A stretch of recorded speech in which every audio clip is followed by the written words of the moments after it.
Hello and welcome to Doc Aviv 2021 at the Cinematheque around Tel Aviv and online.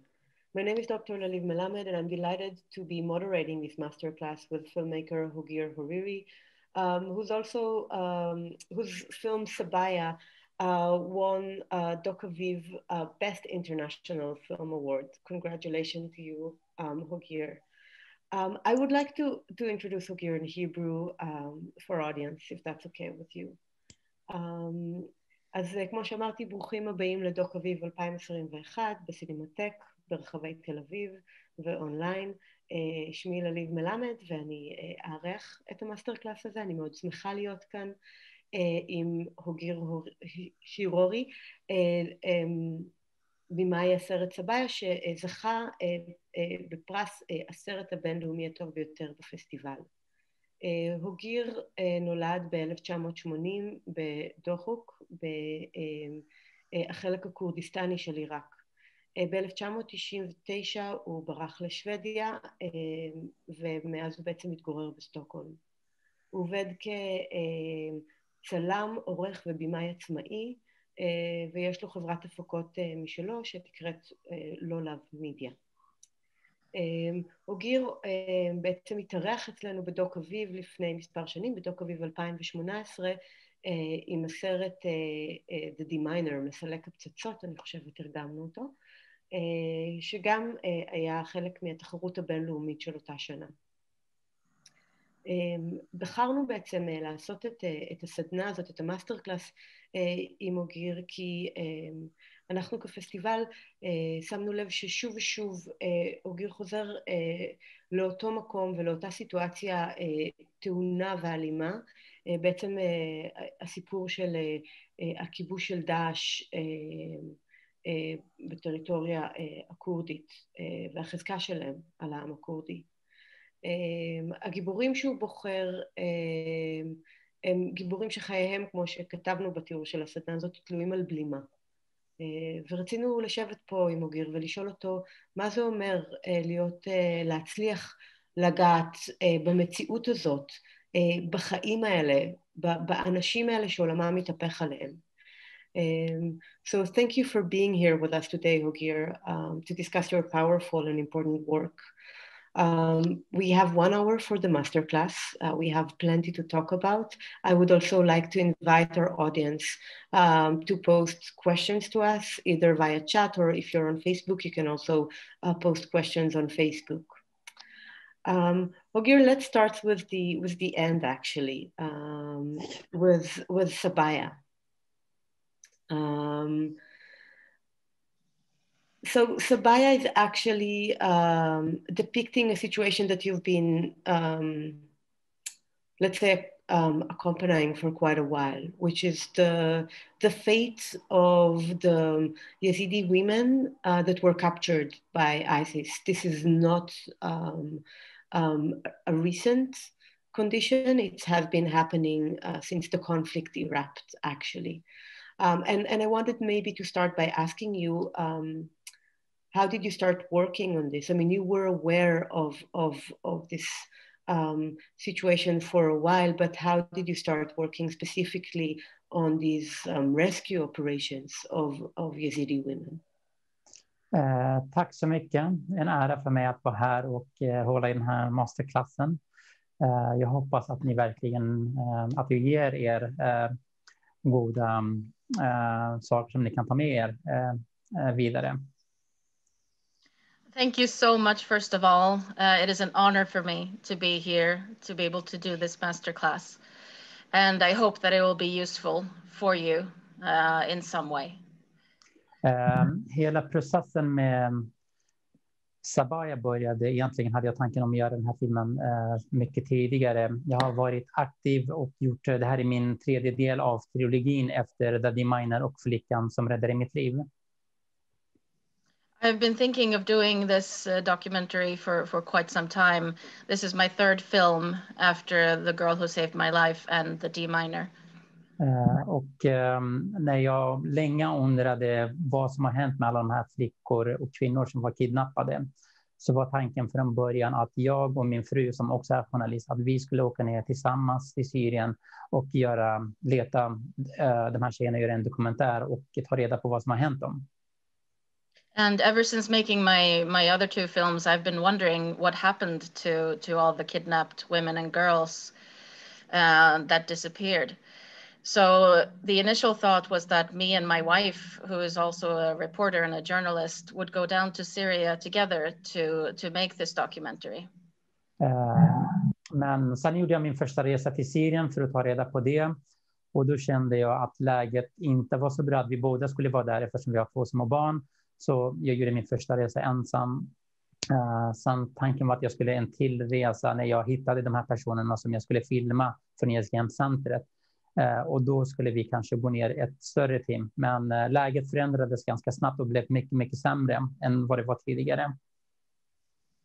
So I decided to make one trip by myself first to research the situation and to see what I could find. And I found that the situation was much more dangerous than we had thought. And it wasn't really a good idea for the whole family to go down to Syria. We have 2 small children. And so I decided to start doing the film by myself. And then maybe initially or afterwards, we could bring a whole film team with me. But the situation got just more and more dangerous. And in the end, I ended up doing it myself.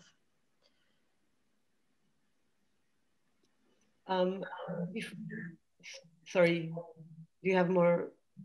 No, please. So before we talk a little bit more about Sabaya and what happened there, let's watch a trailer for the film. So for audience that haven't had the chance to watch it yet, we'll get maybe some sense of what the film is about. So you have a YouTube link in the chat, everyone, that you can watch. The trailer is how long? I think it's about 2 minutes. 2 minutes, and then we'll be back here with you.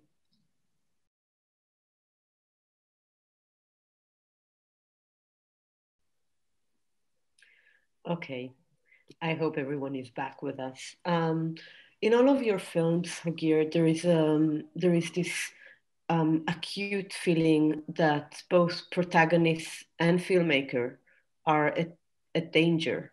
But Sabaya, and we'll talk later on the miner and the girl who saved my life. In Sabaya, this feeling is even more intense.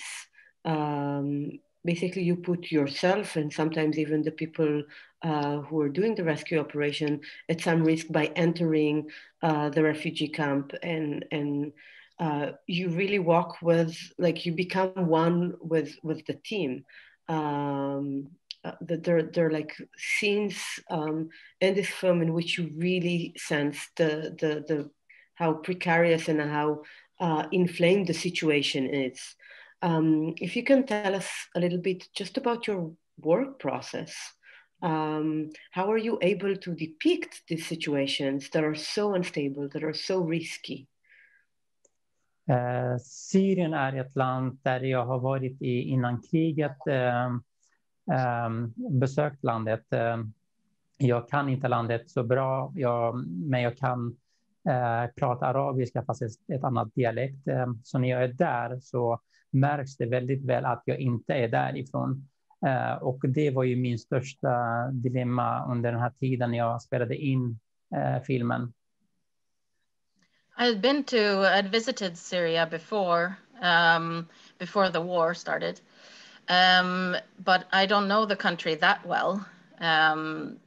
I can speak Arabic, but with a different dialect than the people in Syria. And this was actually my biggest obstacle while filming, that it was noticeable that I wasn't from the area. Men efter att jag träffade Mahmoud och Ziad och andra medlemmarna i Nyhetscentret, då kändes det mycket tryggare för att de pratade kurdiska. Jag kunde diskutera saker med dem. De förstod mig på ett annat sätt, trots att vi pratade också kurdiska på olika dialekter. Så alla kurder också visste att jag inte var därifrån. Men jag kände mig ganska trygg eftersom de litade på mig och jag litade på dem. Så det min största och bästa som hade hänt mig egentligen, att jag kände mig säker med de här personerna som jag filmade under den här tiden. But my biggest resource turned out to be the Yazidi Home Center and Mahmoud and Ziad, because I felt very safe with them. They spoke Kurdish. They had a different dialect than me, so they knew also I wasn't the same Kurd as they were, but still we could discuss things, we could plan things together, and I felt very safe with them. So I followed their lead in their work. I början var det ganska svårt för dem och att lita på mig eftersom jag var en ny person för dem. Och de hade ju ganska mycket hemligheter i sitt arbete för att de var ju tvungna att hålla saker hemliga även för mig i början eftersom det var stor risk om så här, information om hur de ska göra skulle gå ut på något sätt under den tiden. Men sen efter ett tag så började vi lita på varandra mer och mer. Vi blev ju vi kom ju varandra väldigt, väldigt nära och vi var ju tvungna att göra det för både min säkerhet men också för deras säkerhet. Annars skulle det aldrig gå om det skulle hända någonting att vi skulle inte lita på varandra. In the beginning, they were a bit skeptical of me following their work and knowing exactly what they were going to be doing. Because if anything got out about their plans of what they were going to do and their operations, it could mean a very big risk for them. So to have a guy following them around all the time was not really ideal for them. But we became very good friends. And we started to trust each other completely. De var ju väldigt tydliga med att det här är ett jobb som kan vara fara för mig, för mitt liv. Och också att jag kan vara ibland fara för dem om jag inte lyssnar på dem. Så man försökte ta en dag i taget. Det gick aldrig planera egentligen dagarna som man hade hoppats på. För det kunde hända var som helst, när som helst. Och de var en måltavla för de här som kallades för sovande celler. Så att de var ju det största faran för dem. Vad sa du? Det första sa du? Det första? Att det kunde hända var som helst, när som helst. Det gick aldrig planera. Precis. The Yazidi Home Center, and they were very clear that I needed to follow their instructions because they knew exactly where the risks were, and I could pose a risk if somebody saw me filming them. Vad sa du sen, Hogir? Because they were a target for the ISIS sleeping cells. So if any information got out of what they were doing, it could be very, very dangerous. Och de var ju så snälla att de hade fixat en plats under där stolen där jag brukade sitta på i den här minibussen. Där jag kunde alltid sätta upp stolen och lägga in mina utrustningar ifall de sa att men nu får du gömma kamerautrustningen. Ingen ska veta att du är en dokumentärfilmare eller journalist, utan då skulle jag vara som en medlem i SDM samtidigt om jag skulle bli tillfrågad vid vissa tillfällen. För att det var viktigt för dem att jag gör som de säger till mig, annars kunde jag vara en risk för dem. But they made sure to accommodate for me. They provided a space underneath the car seat where I could always hide my camera if there was any danger. And if anybody would ask what I was doing there, I would say I was just a part of the Yazidi Home Center. I was working with them, and I was just like all of them. So they were very understanding and helped me in the film process. Så det som var också så här svårt, att trots att jag visste att ibland kunde det vara väldigt farligt, men jag kunde inte ha de här skyddsutrustningarna på mig, eftersom då kunde jag synas att jag är en med kamera eller en journalist, och då kunde det vara risk för SGM-centret. Så jag var tvungen att klä mig som dem, att försöka prata deras dialekt, att även arabiska dialekten från Syrien, att jag oftast det lilla jag skulle säga på arabiska så skulle jag ta det dialekten. So I really had to do my best to look like I was from the area, like I was a part of their team. I couldn't wear the protective clothing that journalists normally wear, because if somebody saw that I was a journalist or a reporter, then I could pose a very big threat. So I had to try to speak the Arabic dialect from the area and also the Kurdish dialect of the Yazidi Home Center, everything to try to melt into the situation. Så det som inte gick att planera någonting, det var ju de här mest på kvällarna när man åkte tillbaka från lägret och till lägret när det var sent på natten. Under den här processen blev vi jagade 3 gånger av de som kallades för sovande celler. Och jag lyckades få med det en gång i film, som vilket Hemcentret ville så gärna att jag skulle ge med kameran även den gången, men för mig var det viktigt att det här skulle dokumenteras. And one of the things that was most hard to plan was when we were going back and forth to the camp and from the camp, mainly at night. And we were chased by the ISIS sleeping cells 3 times. And one time I decided to document it, to take out my camera and film it. It was very dangerous and they didn't want me to bring out my camera. But I felt that it was so important to document what we were going through.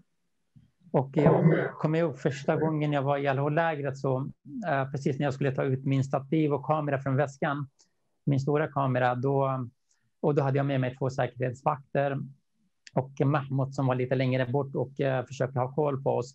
Och helt plötsligt så hörde jag massa skrik och de puttade in mig i bilen och var så här: nu måste vi ta det härifrån och skynda dig. Och det visade sig att det var en säkerhetspolis som inte var med oss, men som var också i lägret inne i stan, som blev knivhuggen från baksidan med en sån här stor kniv.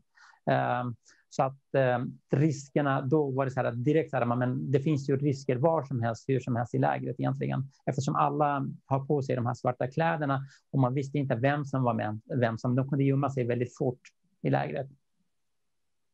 I remember one of my first times when I was going to film in the Al-Hol camp. I had 2 security guys with me and also Mahmoud. They kept a distance not to arouse any suspicion.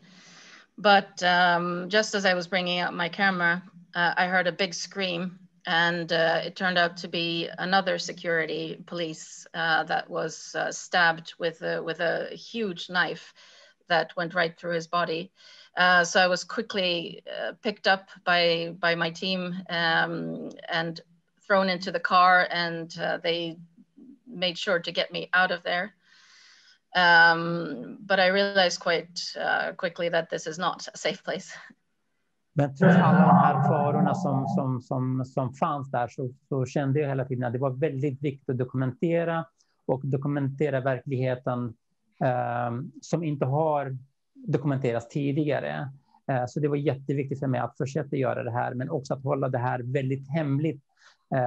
Ju mer tiden gick, desto mer håller jag det här hemligt på när jag åker till Syrien, vart i Syrien jag är. Så det, de enda som visste om processen var min fru och min producent Antonio under den här tiden jag var i Syrien. Det var de som, och sen min lillebror som var i Irak och Kurdistan, som också var en kontakt för oss som vi alltid hade. Så att de här personerna fick alltid veta hur jag rör mig i Syrien, men inte någon annan.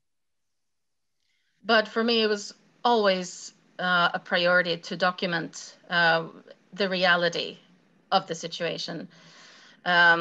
These are images that have not been shown in this way before. I wanted to capture exactly what was going on, even the really dangerous parts. But I knew that I needed to keep the information very secret and not share it with anybody. So every time I was going down to Syria, the only people that knew about my plans or that I was going was my wife and my producer, Antonio, and also my little brother that lives in the area. So it was very important to keep everybody safe by keeping it secret.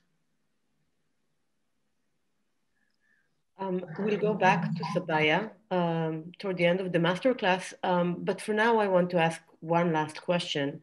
about the film. And I mean, you mentioned a lot, you having to negotiate with them about making the film. I wanted to ask if they had any sense that the film would help them maybe to promote their cause, to get people attention and awareness to the situation of the Yazidis, and to the ongoing horrible situation with the kidnapped women. So was there any understanding on their behalf that the documentary would help them, would maybe better their life? Were they curious about the film? Did they ended up watching it? What were their response?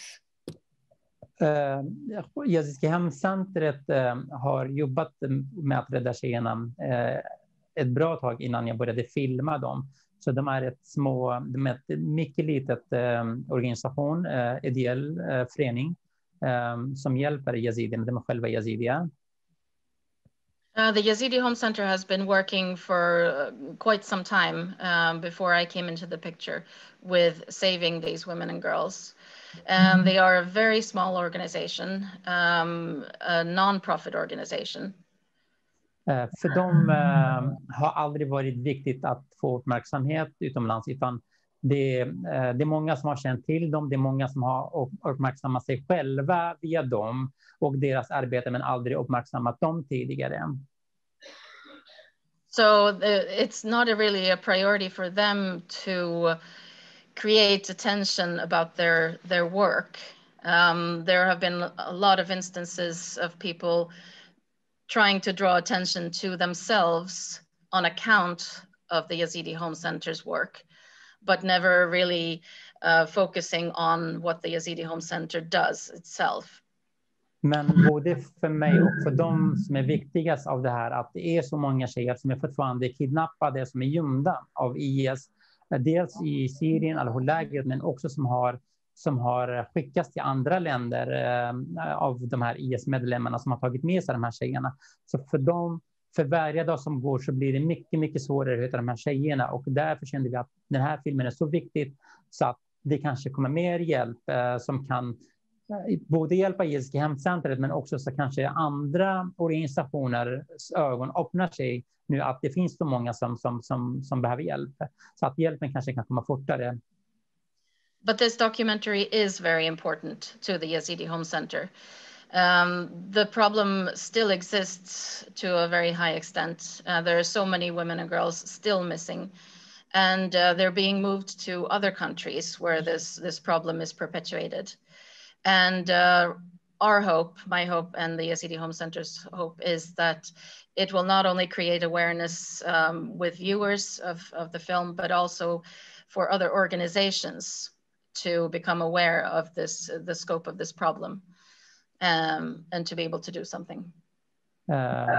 Så att även vad det gäller frågan om hur det var att filma de här, om det till exempel tjejerna var väldigt rädda från början att de skulle bli filmade, eftersom de har ju varit i fångenskap i så många år.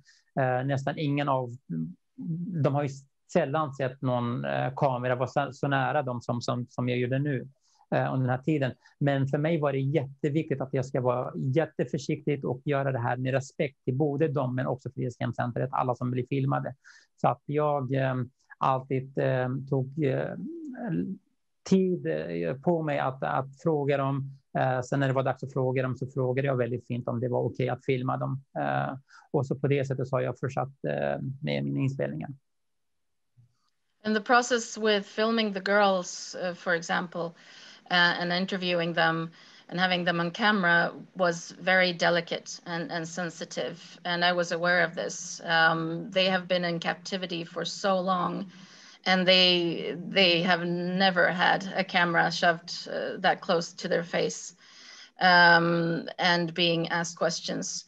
So I was very respectful of this. I was very aware of this, and I always made sure to take time to let them get accustomed to me and the camera, and to establish sort of a relationship with them. And I always asked before. Is it okay if I film you? Is it okay for you? Are you okay with this? Are you feeling safe? Before I started filming and asking questions.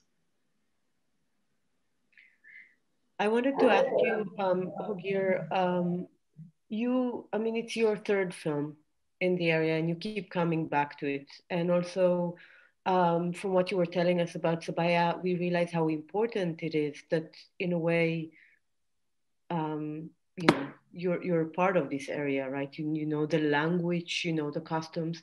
I wanted to ask you a little bit about yourself and your childhood and your own story, as something that in a way connects you to this area, to this history, and to these people.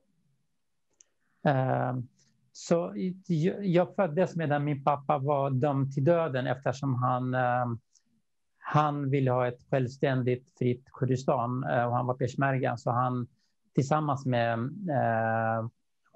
7 till hans vänner blev dömda till döden och 7 av hans vänner hängdes på en torg medan han väntade på sin dom som skulle vara några veckor senare. I was born actually during a time when my dad was sentenced to death.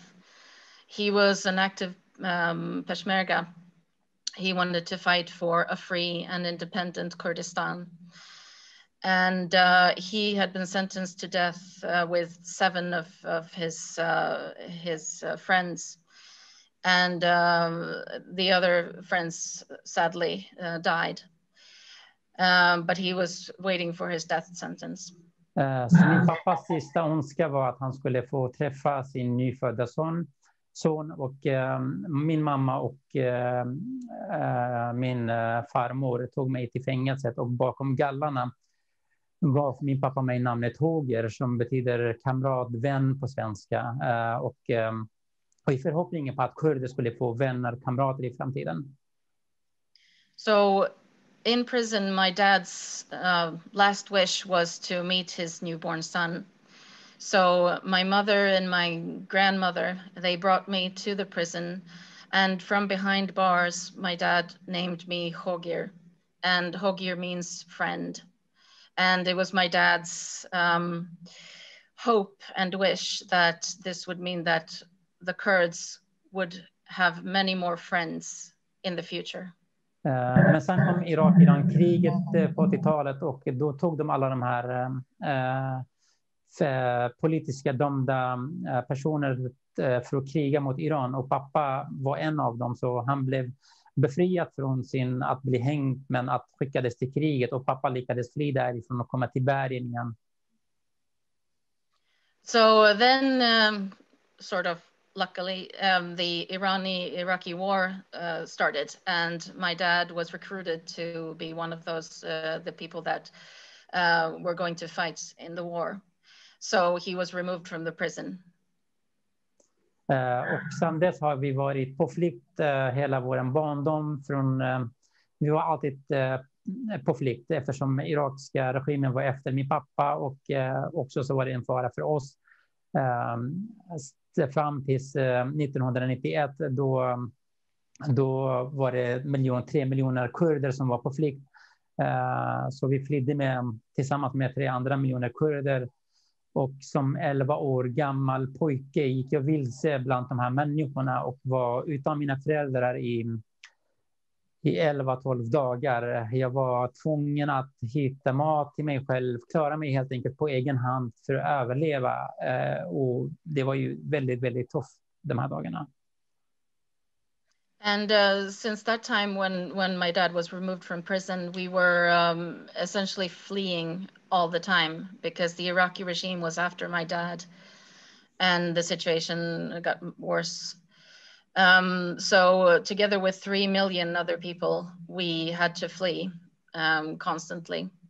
And one time I remember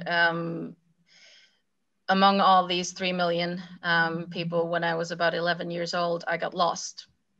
And I couldn't find my parents for over a week. And I had to try to find food to feed myself and to survive the best I could. Men sen även efter det så fortsatte oroligheterna hela tiden. Så i min hemstad så var det inte konstigt längre när man hörde bomber och skjutningar, utan det var konstigt när det var tyst, när det inte hände någonting. Då undrade man om det verkligen är något större som är på väg att hända. Så att ljudet av skjutningar och bomber blev väldigt normalt, och vilket är väldigt konstigt idag när jag tänker efter. So the war and the unrest just increased all the time, and hearing bombs and shootings became a part of everyday life.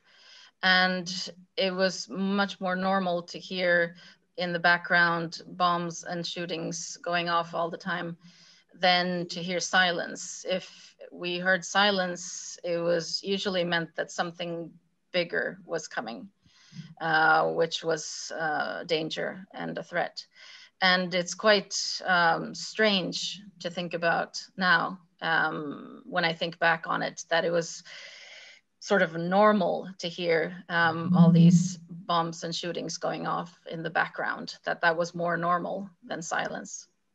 Krigets konsekvenser formade våra liv, och vi tänkte aldrig på det som hände igår, och vi tänkte inte på framtiden, utan vi tänkte på att klara den dagen. Det var det som var viktigt, att man skulle klara den dagen, för man visste ju aldrig vad som skulle hända senare eller dagen efter. Så det var... The consequences of war shaped our lives. It sort of created our lives. We never thought of what happened yesterday or what would happen tomorrow or in the future, or we planned for the future. It was always about surviving that day. So everything happened in the now. Så jag hoppades på att det skulle finnas, att jag hade material för den tiden för att dokumentera det här. Eller att någon skulle ha dokumenterat det på det sättet som det var, så kanske det som senare hände skulle inte hända. Så det hoppades man på. So I was always after this hoping that somebody would have documented the reality of this and the situation that I went through during my childhood, exactly as it happened, not as it was shown in the media.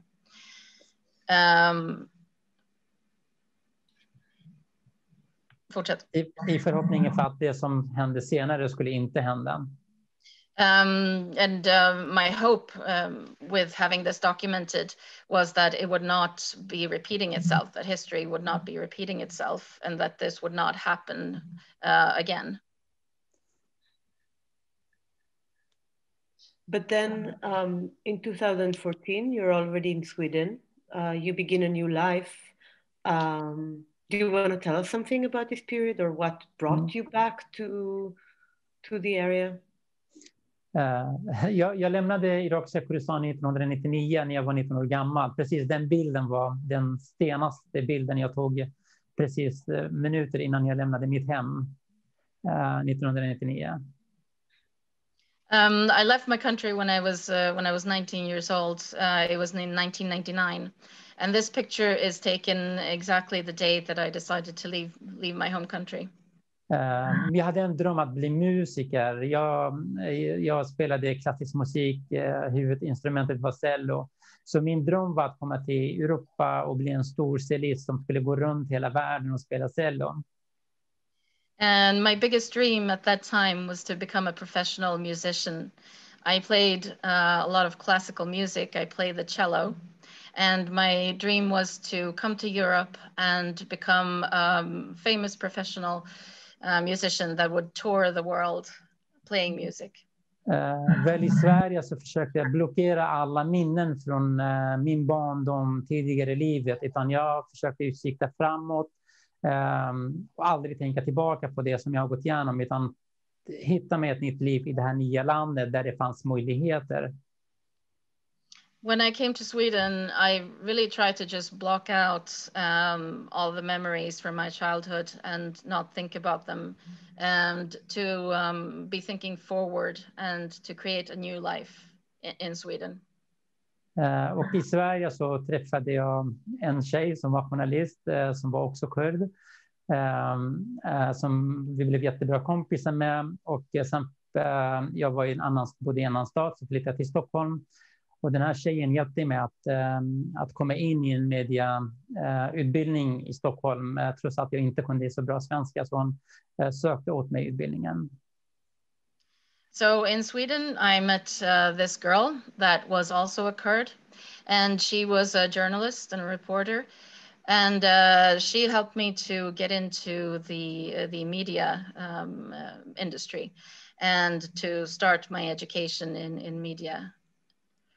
Och den tjejen blev min fru. Vi blev man och fru några år senare. Och precis när vi väntade vårt första barn, då attackerade IS mitt hemland igen. And later on, that girl turned out to be my wife. We were married a couple of years later. And just as we were expecting our first child, ISIS attacked my hometown. Hela min värld kollapsade den dagen.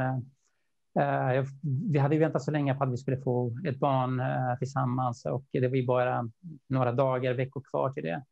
Men för mig, jag gick tillbaka till min barndom då igen, och jag var tvungen att bara agera snabbare.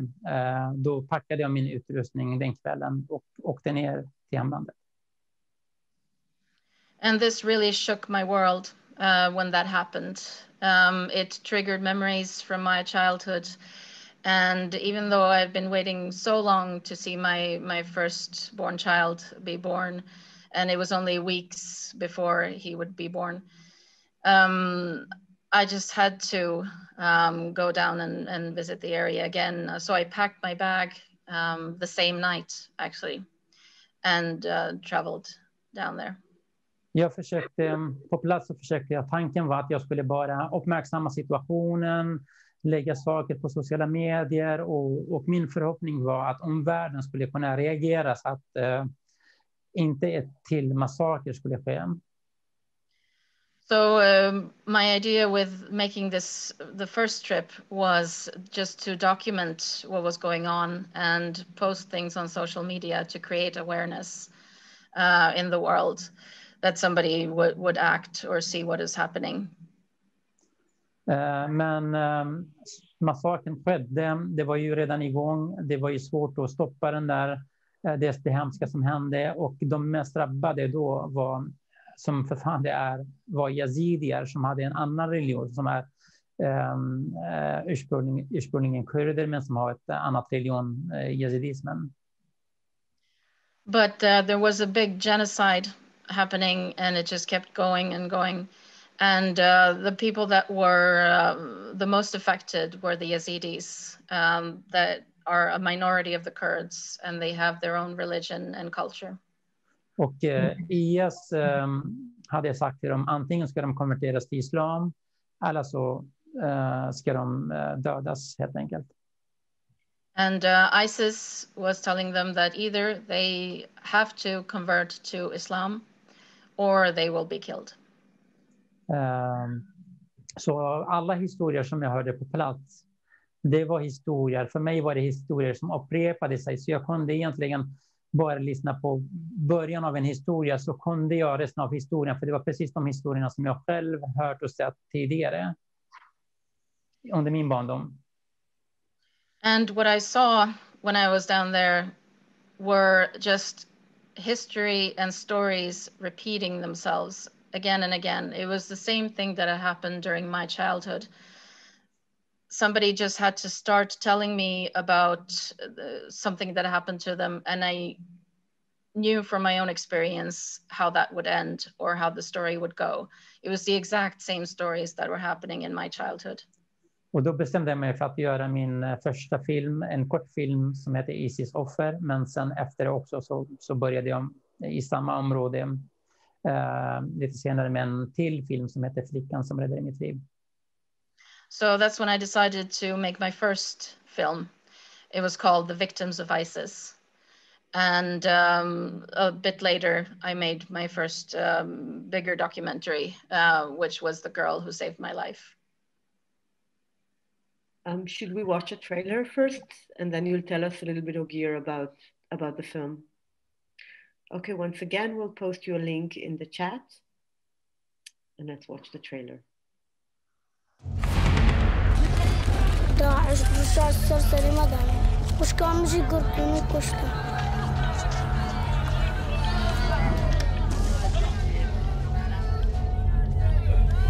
نقم هات نظر هذا كم جت ذيك بوب خنا 30 ساعات نزعب دسيروش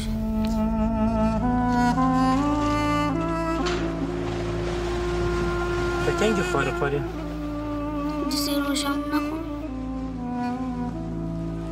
Det är krig i mitt hemland. Igen. Igår lämnade jag min höggravida fru i det trygga Sverige för att berätta flyktingarnas historier.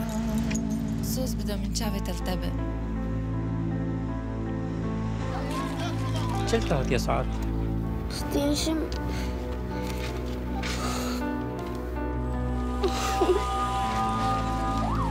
Bara under de senaste dagarna har 1,4 miljoner människor flytt hit.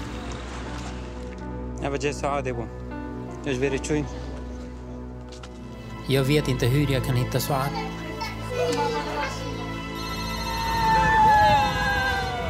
تشيبا هيدي تشيبا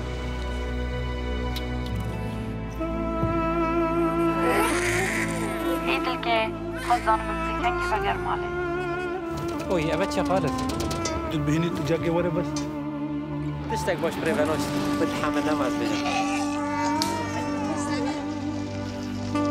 ياسين نبي سعادة مير لابد بابا بك بيجس مزنون بومه بيزنه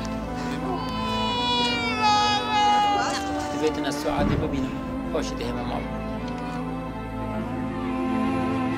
كتب خدي كي بس ملاتي كاميرا بقرا كاميرا بقرا بس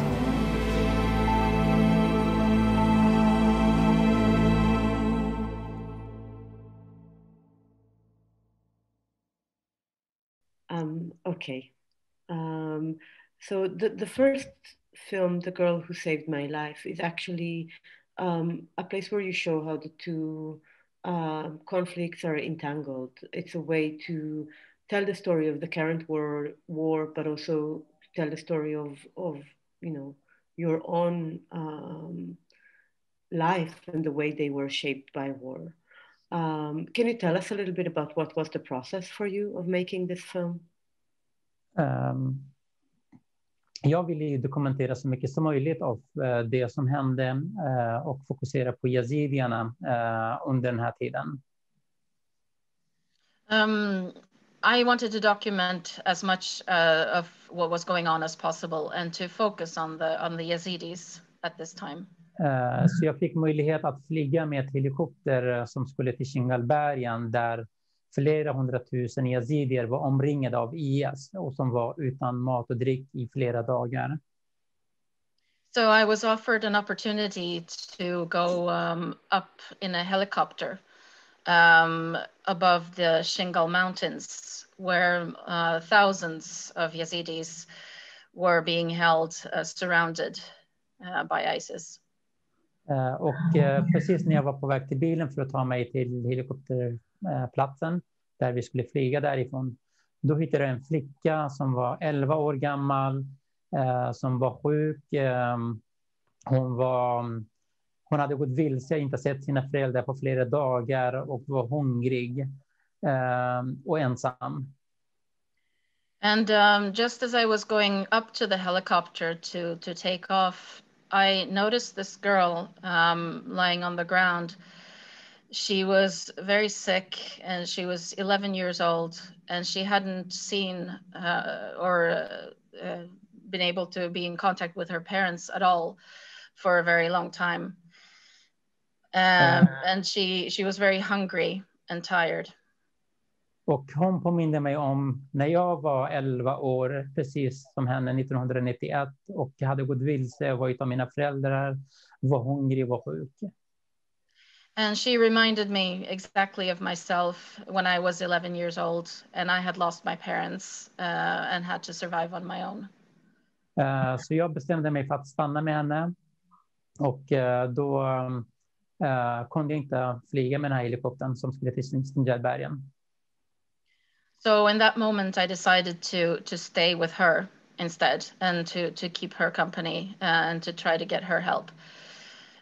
So this meant that I wouldn't be going up in the helicopter.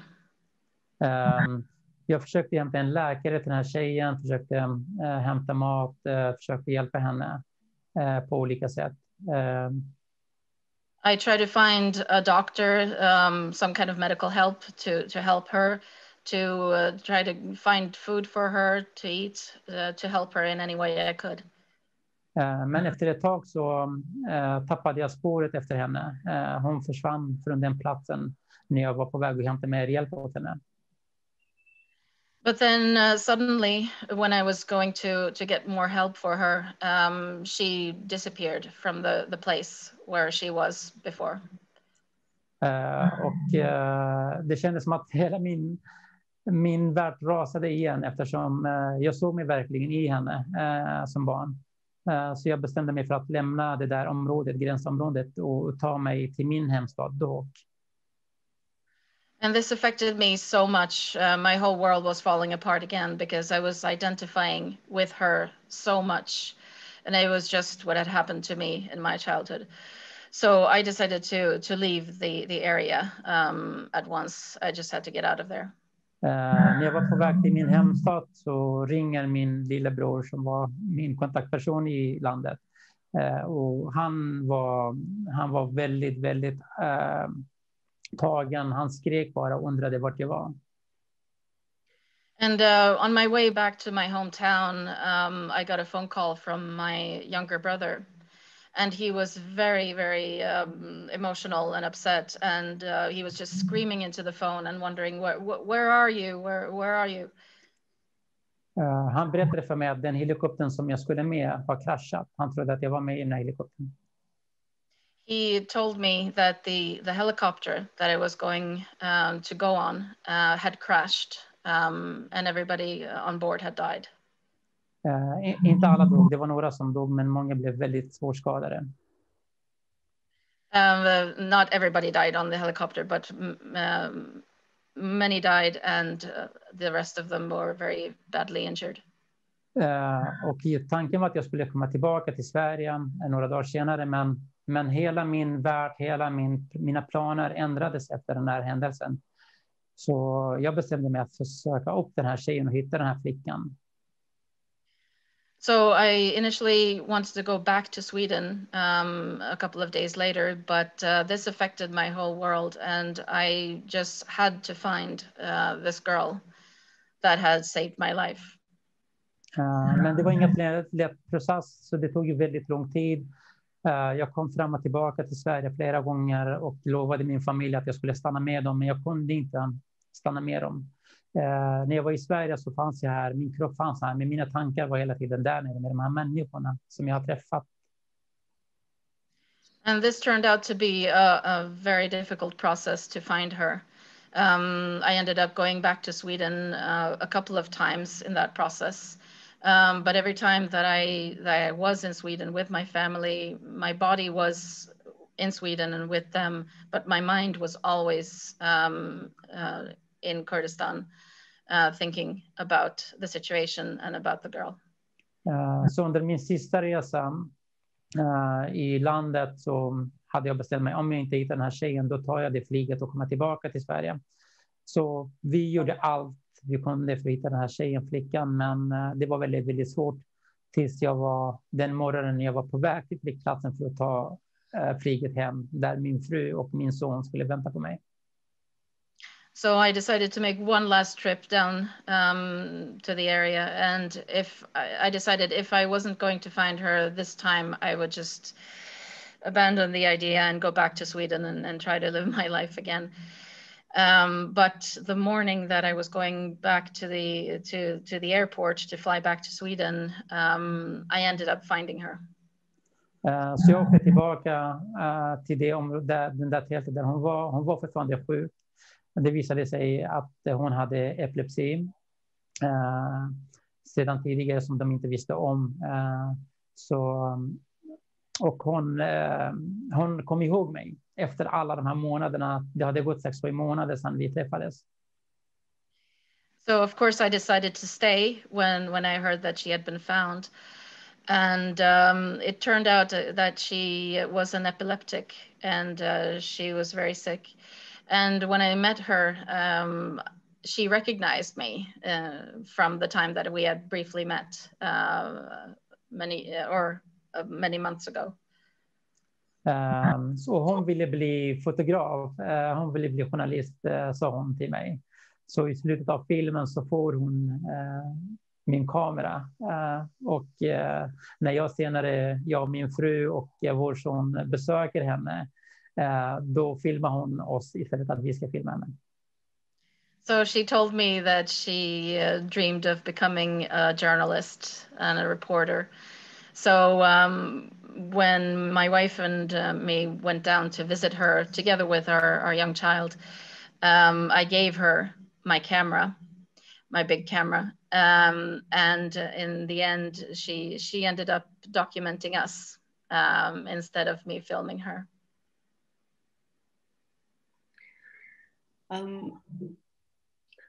I wanted to ask you, I mean, you already mentioned how difficult it was time and again to move between Sweden and Kurdistan. But then, you know, the film ends, this time in a happy ending. And then you go there again with the deminer. Can you tell us what brought you back to the area? What brought you to the story of the deminer? När jag filmade Flickan som räddade mitt liv, då var jag också på gränsen där kurderna, peshmerga, fightade mot IS, krigade mot IS. When I was filming The Girl Who Saved My Life, I spent a lot of time on the border where the peshmerga were fighting ISIS. Och där träffade jag en person som jag hade hört talas väldigt mycket om honom tidigare. Jag hade hört mycket om hans historia, om hur han hade röjt minorna i Mosul många år tidigare. And it was at that border that I met a person that I recognized from the media. He was quite famous. He was a deminer disarming mines in the area. Och den personen var utan en ben, hade redan förlorat ett ben i en mina, men han hade kommit tillbaka som volontär för att röja minor igen, och han hade väldigt, väldigt stora erfarenheter. And he had lost one leg actually from disarming the mines. But he decided to return to doing this work as a volunteer, despite having lost one limb. Så min första fråga när jag gick fram till honom innan att jag sa hej till honom, då undrade direkt, snälla får jag göra en dokumentär om ditt liv? So before I even said anything else to him, I just said hi, and then I asked, please, can I make a documentary about you? Och han kände, oj, nej, gå tillbaka till han frågade vart jag kom ifrån. Då sa jag att jag bor i Sverige.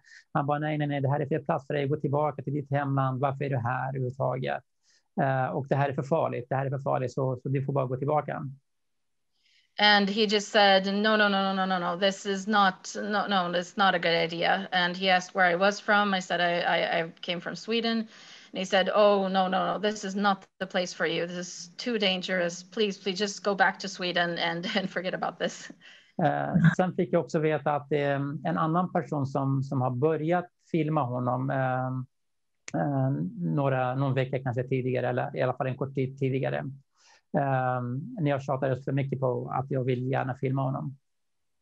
And then I also found out that there was another person already making a documentary about him.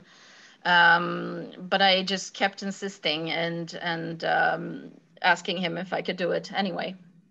Så han sa till mig, övertala den personen att en av er ska komma och filma mig. Då är det okej för mig, men 2 timmar blir för farligt för mig och för er. Och då gjorde jag det. Jag övertalade den här personen att jag skulle ta över filmen. So he told me, go and talk to the other person that's making the documentary, and you have to agree that only one person or one team will follow me, because I can't have two teams following me. That's just too many people. Och så berättade han för mig att han har en stor väska med massa arkivmaterial som ingen har sett sedan tidigare. Och om det är så att han litar på mig i framtiden, att det går bra, då kan jag få allt det där materialet. Och han berättade att det var enormt mycket arkivmaterial. Berättade Hogir det? Mm. Okay. He told me that he also had a lot of material that he had filmed previously, or that has been filmed previously. It was a whole suitcase full of footage that if everything went well and that he knew that he could trust me, I could have access to this material in the future. Så jag träffade även hans familj under den här tiden och vi började filma. Och när jag var tillbaka till Sverige efter ett tag, då såg jag på sociala medier att Hogir hade dött i en mina. So I started following him and his work, and I also met his family and interviewed them. But then on one of my trips back to Sweden, I heard that he had died in an explosion when he was disarming a mine. Det var en väldigt stor nyhet att en som honom skulle dö. Det kändes inte verkligen verkligt på något sätt, men med tiden så accepterar man det. Och jag hade ju kontakt med hans familj. Vi kunde inte göra den här filmen som vi hade hoppats på att göra, eftersom vi hade inte tillräckligt med material. And this again affected me a lot. It was not right that a person doing this important and heroic and wonderful work had to die. So initially we decided that we weren't going to do the documentary because we just didn't have enough footage. Efter några månader så ringde hans son mig, eftersom den här väskan som Hogir pratade om, ingen hittade den. But after a couple of months, his son called me, and they had found the suitcase that Hogir, the deminer, had been talking about, because before nobody could find it, but they had found it eventually. Han hade gömt den i en rissäck i förrådet hemma. Så det var så viktigt för honom att ingen skulle hitta den innan. He had hidden the suitcase in a big backpack in a storage facility. It was very important for him that nobody would find it, that he didn't want to find it. Så hans son berättade för mig innehållet i materialet med ord och berättade att materialet är som en actionfilm fast på riktigt. So his son told me, he described what was on the tapes. And I remember him saying that this is just like an action movie, but it's for real. Så jag bestämde mig för att åka tillbaka till landet, och där satt jag och hans son i flera dagar och bara gå igenom materialet, titta på det, skratta, gråta, krama, och det kändes bara så overkligt. So I decided to go back, and I spent about a week with his son, and we just watched the footage, the material, and we just laughed and we cried and we discussed it, and we just watched the material together. Och hans familj kände att det var väldigt viktigt att jag får materialet och att jag gör någonting om deras svar. Så jag tog med mig materialet och konverterade det. Det var så här små kassetter, DVD:er, hårddiskar. Det var blandat, väldigt, väldigt blandat material. Så jag tog tillbaka den och jobbade med det här materialet. And then his son asked me that, or he said that it was very important for him and his family that I actually make this documentary. And he wanted me to have access to this footage and this material. So I took the material back to Sweden, and it was everything from VHS to small tapes and every kind of material you can imagine. So I took it back to Sweden and I started working on it. Ljudet var ganska dåligt på många av de här klippen, materialet på de här gamla bandet. The sound quality was very, very bad on many of the home recorded video films. Så min sista resa till landet var det konstigaste jag gjorde, tyckte många. So my last trip to that area was one of the weirdest trips or the weirdest jobs I have done. Det var fortfarande krig i landet, men det jag gjorde att jag tog med mig mikrofoner och ljudapparater för att bara spela in ljud på militären, skjutningarna, bilarna som åkte förbi, militärbilarna, och folk tyckte att jag var bara dum i huvudet som gjorde det där. The war was still going on, and what I did was I brought a lot of microphones down to the area, and I just recorded cars and trucks and shootings and people and ambient sounds, and people just thought I was crazy. Why was I doing this when there was a war going on? Och det räddade verkligen det här arkivmaterialet ganska mycket. Det hjälpte att titta på materialet, för den blev ju mer, den fick sin verklighet på ett annat sätt. But this ended up actually saving this archive material, this old footage, because it came to life with the new sounds when it had the proper sound to it.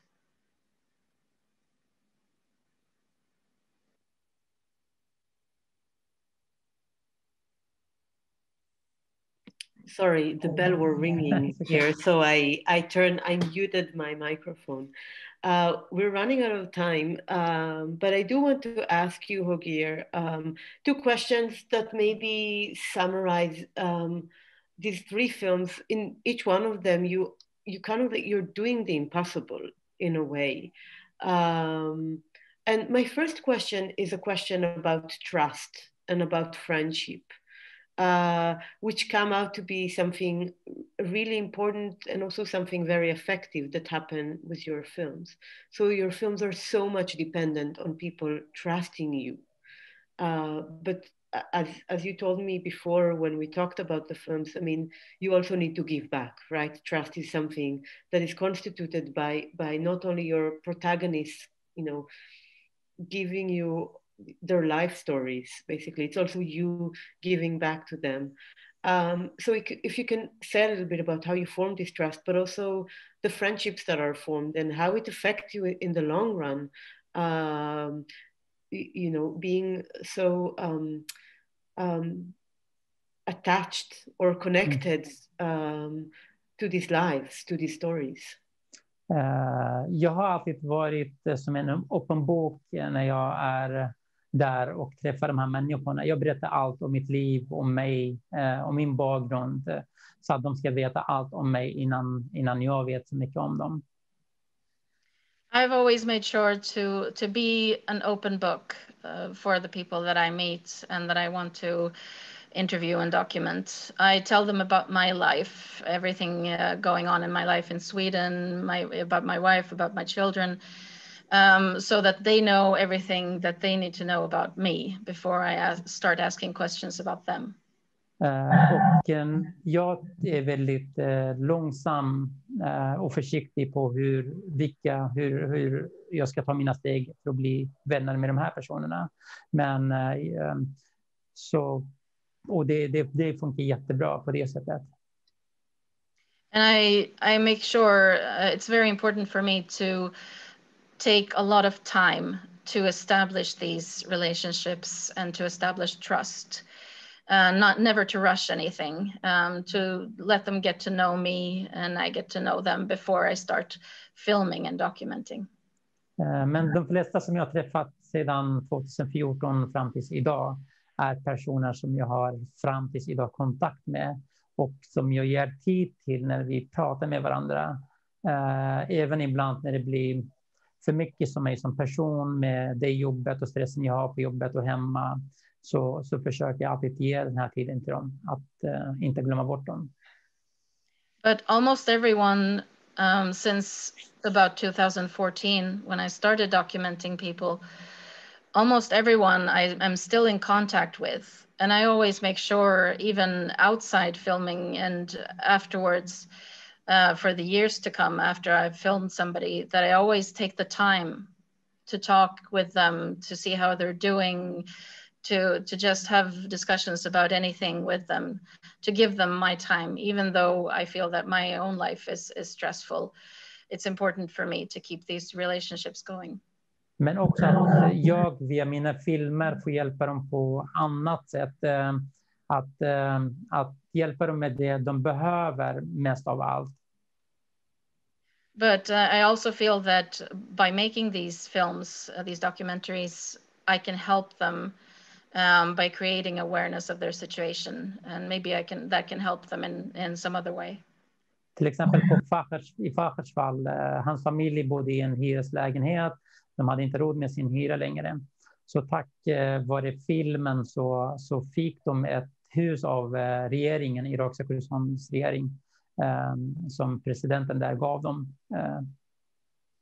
So for example,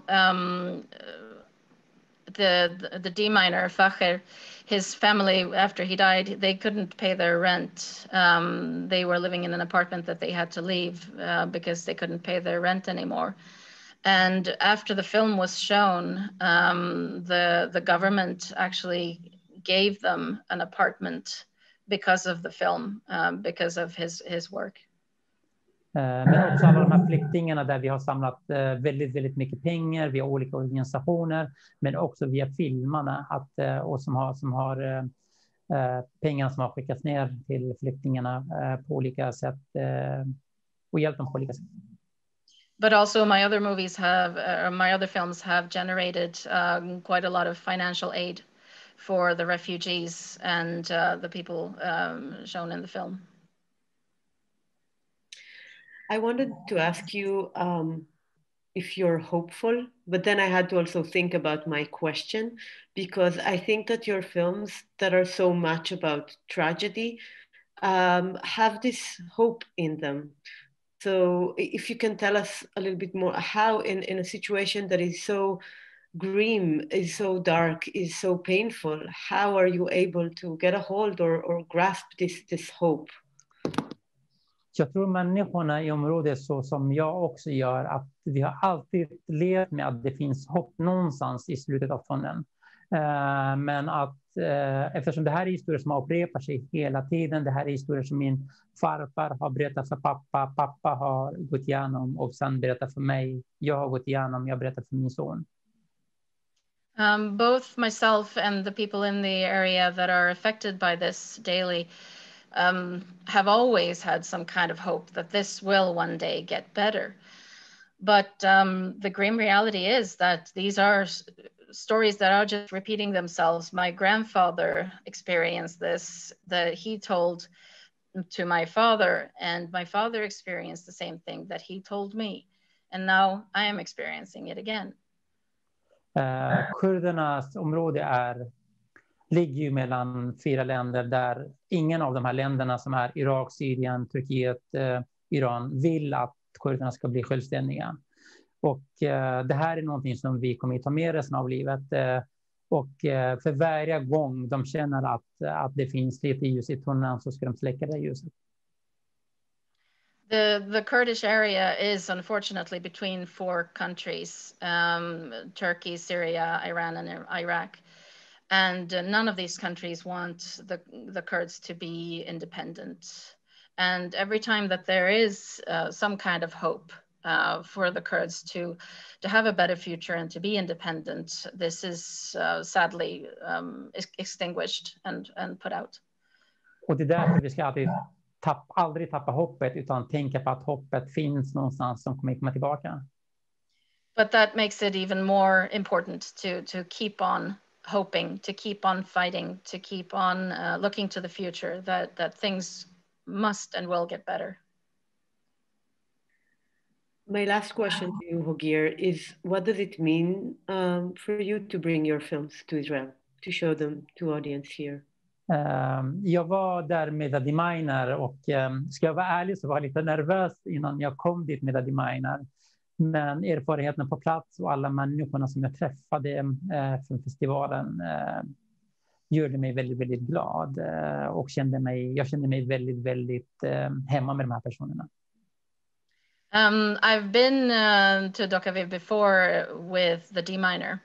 And to be honest, I was very nervous to bring the D minor to Tel Aviv. But when I was there, the people were just so wonderful, and it was a great experience, and everybody was very welcoming and supportive. So it was a great experience. Så med Sabaya, när jag visste att Sabaya skulle visas på Tel Aviv och på Dokaviv, då blev jag verkligen jätteglad för att det för mig är en jättefin festival, men också minnena för de här personerna som jag träffade från tidigare med Adi Miner är minnena som jag kommer att ta med mig. So when I heard that Sabaya was going to be shown again on Dokaviv, I was very happy because it's a great film festival. Dokaviv is a very important film festival. But also because I remembered my previous experience and my visit to the festival and all the wonderful people and the support that I got. Maybe I can return a reflection. I mean, I was standing on stage with you in 2018 after we screened the D minor. I also remember when I received the D minor as a programmer to watch it, and I remember keep pinching myself and asking myself, is this real? And then standing with you on stage, it was, you know how sometimes you're standing in the theater, nothing is said, but you can sense that the audience is extremely moved. I was so happy that you made the film, and I was so happy that you sent us the film. And then I was extremely happy that you came and stood there on stage and talked to audience about your films and about your work. I really hope Hogir will have many more chances to stand on stage with you in Tel Aviv and discuss Israeli audience your work. I hope that it would be maybe a happier work. But I wanted to thank you for this and thank you for all the stuff you're teaching us with the way you are in the world and what you make in the world. Thank you. So thank everyone for attending, and thank you so much, Hogir, for the masterclass. Hannah, thank you for your dedicated translation. And until the next time. Thank you. Have a nice time.